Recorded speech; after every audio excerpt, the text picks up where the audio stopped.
கிமு 1446 mount Sinai. மலையின் மேல் உனக்கு காண்பிக்கப்பட்ட மாதிரியின்படியே வாசஸ்தலத்தை நிறுத்துவாயாக என்ற ஆண்டவரின் கட்டளை மோசேக்கு கொடுக்கப்பட்டது.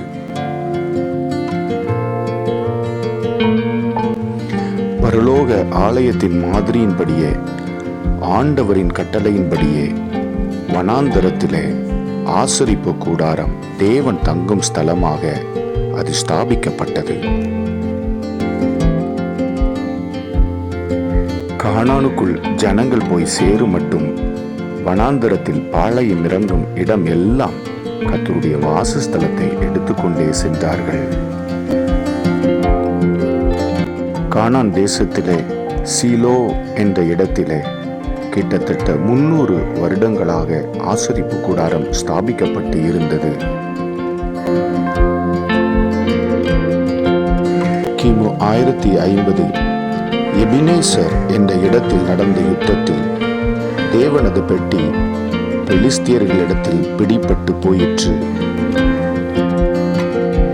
7 மாதங்கள் பெலிஸ்திய தேசத்தில் இருந்த தேவனது பெட்டி தேவன் கொடுத்த தண்டனைகளினாலே திரும்ப பெத்சிமேசுக்கு அனுப்பப்பட்டது. தொடர்ந்து கர்த்தருடைய பெட்டி கீரியாத் யாரீமில் இருக்கிற அபினதாபின் வீட்டிற்கு கொண்டு வரப்பட்டு 20 வருடங்கள் அங்கே இருந்தது.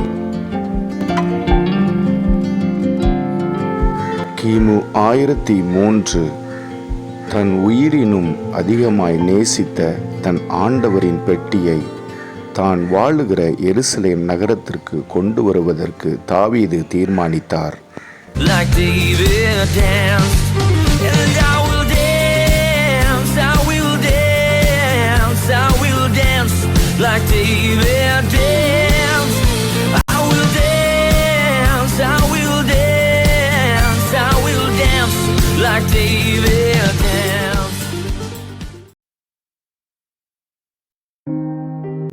நாத்தான், பாரும், கேதுரு மரங்களால் செய்யப்பட்ட வீட்டிலே நான் வாசம் பண்ணும்போது என் தேவனுடைய பெட்டி திரைகளின் நடுவில் வாசமாயிருக்கிறதே.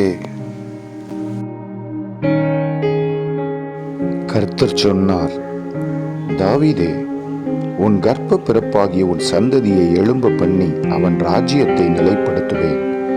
அவன் என் நாமத்திற்கென்று ஒரு ஆலயத்தை கட்டுவான். சாலமன்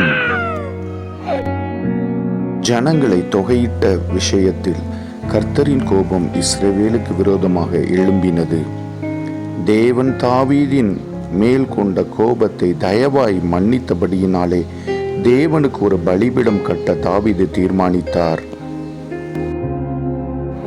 மோரியா மலை எபூசியனாகிய அர்வனாவின் களத்தை கர்த்தருக்காக வாங்கினார் தாவீது.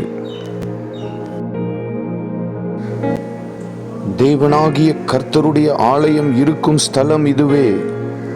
இஸ்ரவேல் பலியிடும் சர்வாங்க தகன பலிபீடம் இருக்கும் ஸ்தலமும் இதுவே என்று தாவீதனால் முன் குறிக்கப்பட்ட மோரியா மலை இதுவே.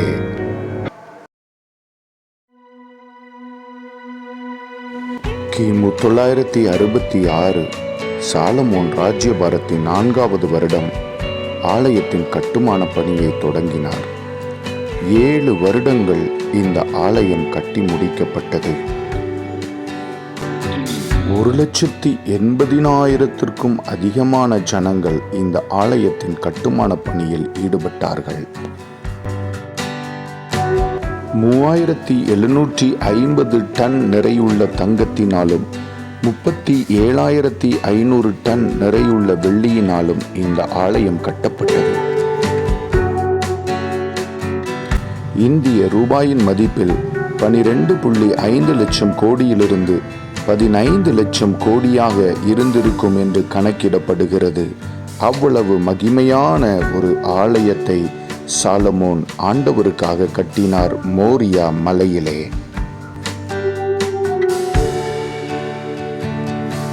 இந்த மகிமையான ஆலயம் கடைசி நாட்களில் எப்படி நமக்கு அடையாளமாக காணப்படுகிறது? தொடர்ந்து இருங்கள். இந்த செய்தியை நாம் தொடர்ந்து சிந்திப்போம். கர்த்தர் நம்மை ஆசீர்வதிப்பாராக. ஆமென்.